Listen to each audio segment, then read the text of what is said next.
Welcome back. Hello! Welcome to my game.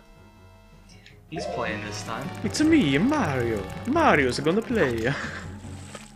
Alright, so, but what I did was I did some stuff off camera. I went to the spring water thing. You'll see where I am when I come out, but I had to do a thing in this cave. This was blocked by ice, and I had to go from the Goron Shrine, where we were last episode, and...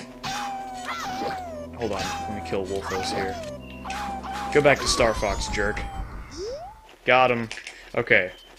Oh yeah, have you seen that picture of It's a picture of it's Wolf.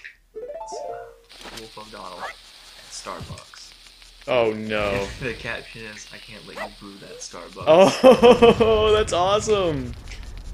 Okay, so there's supposed to be a guy here, but I've screwed this already, so I'm just gonna go back to the Goron City. So the next thing that we have to do is, you know how the last time we had the Deku Mask, and then we had to do something in Woodfall to learn the song that allows us to get into the dungeon? Yeah. That's what we're gonna do this time. I'm gonna go ahead and get rid of this because I can't use it. And there are only 4 dungeons in this game? Yeah. So that means we're almost halfway done. Nope. There are multiple things you have to do between dungeons, and there are a lot of side things to do, and especially if you want to get all the masks, then we're nowhere close to halfway done. We might get some masks off camera, some of the more annoying masks. There are some. We will get every mask before we fight. Yeah. The final boss. Okay, so I'm gonna do you the favor of helping you get a mask that you can get very soon. It's in that thing. It's the The mask isn't. No, there's something much more complicated you have to do. But you have to be able to be a Goron first. So what I'm gonna do to start, if you can't hear, he's crying. He's very upset. He's not happy at all. Daddy. Yeah, slit his throat. Okay, so we're gonna talk with the nearby Gorons. So something's wrong. Wait, is the dead guy, is that his father? Nope. Oh, okay.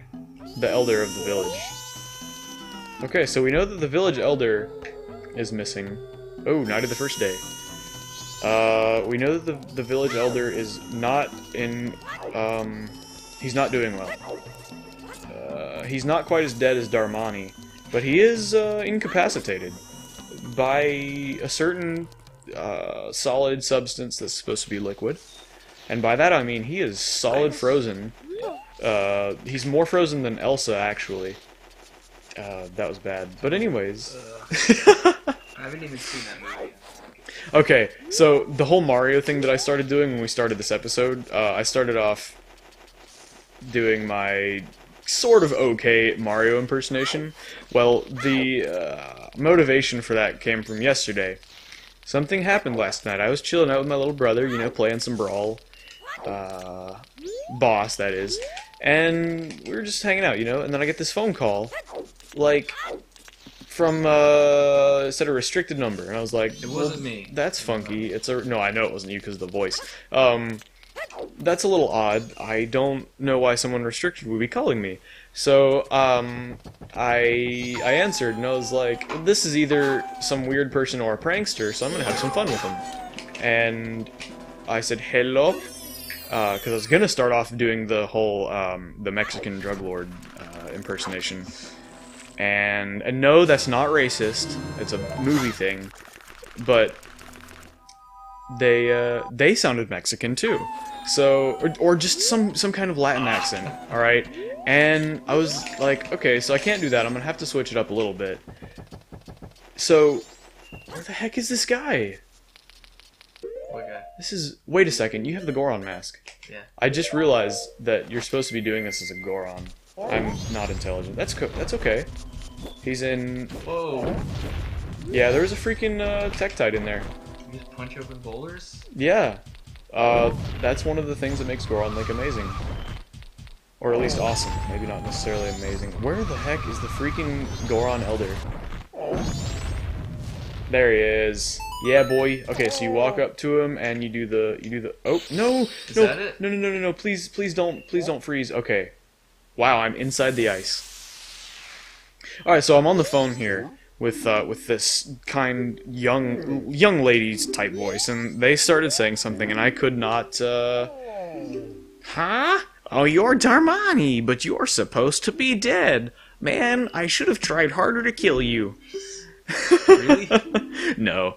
It's just funny because he's like, you're supposed to be dead, acting like, you know.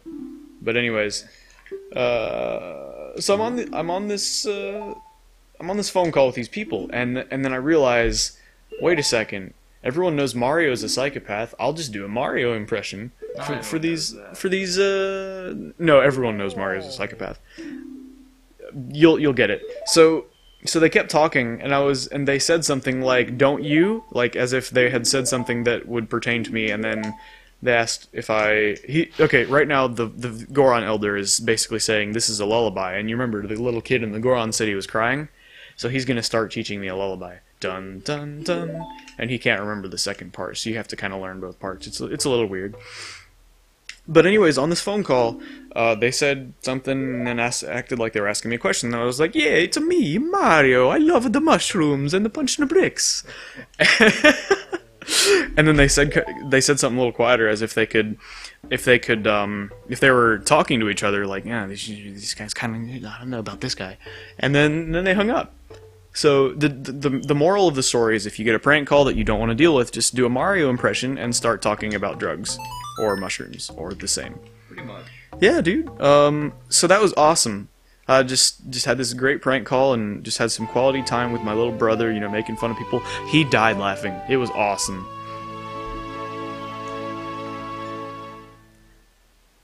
Yeah, we've got our pro planeswalker over here sorting through some magic cards. So that's I'm looking through some things. That's what happened to his commentary. There's a.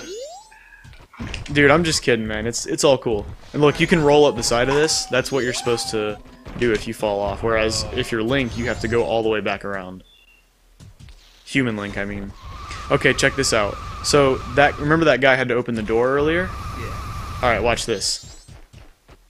You just go, boing. Really? So a Goron pound opens the door. How are you supposed to figure that out? He tells you. Oh.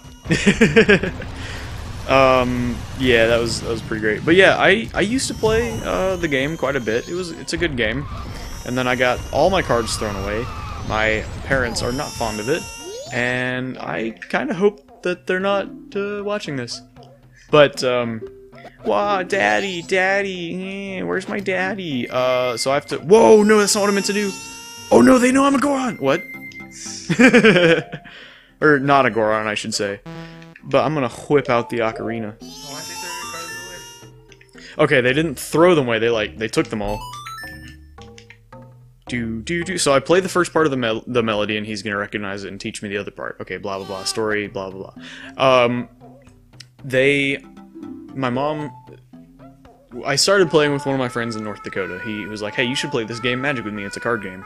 And my mom didn't care at first because she thought this kid was a good kid and everything, and respected this kid's parents and everything.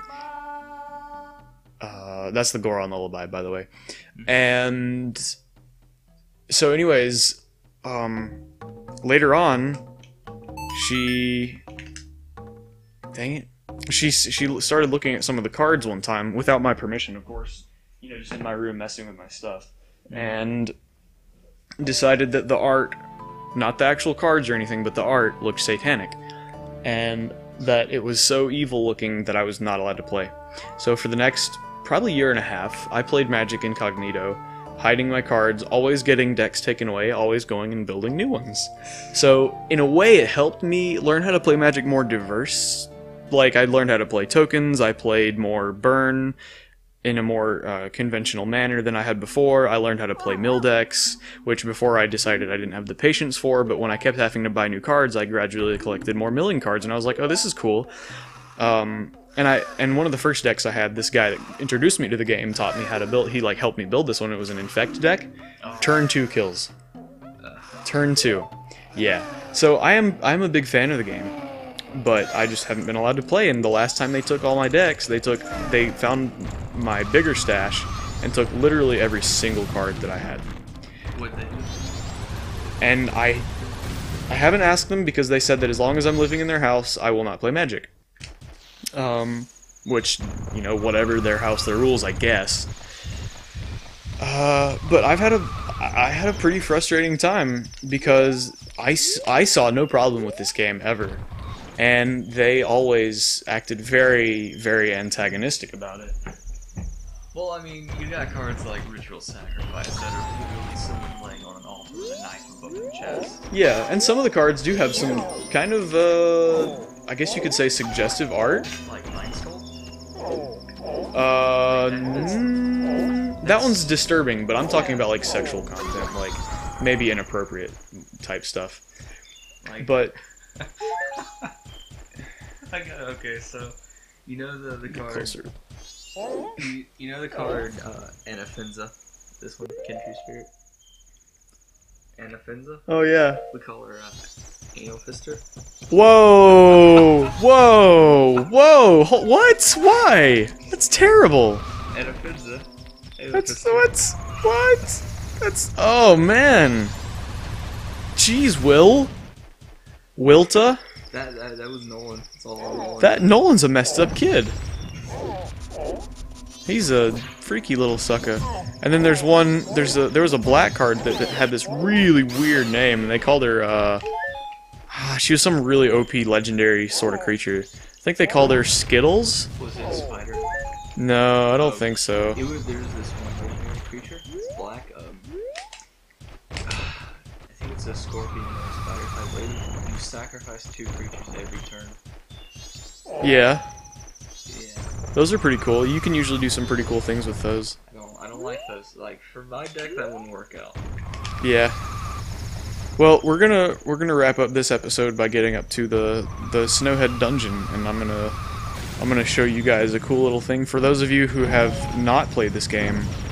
And Delta's probably glad right now that he's not playing because this part is pretty tricky, and if you do that, you might kill yourself. So it's definitely good to well, see, like that.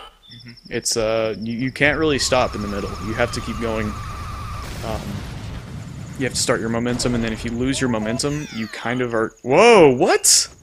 Whoa! I don't remember pressing A. Maybe you have to hold A. I thought you could let go of A and keep rolling. Oh, you also have to hit the ramp. Yeah. So that's a thing. Pretty important. Whoa, this A button is acting funky. I'll have to hold down really tight. Okay.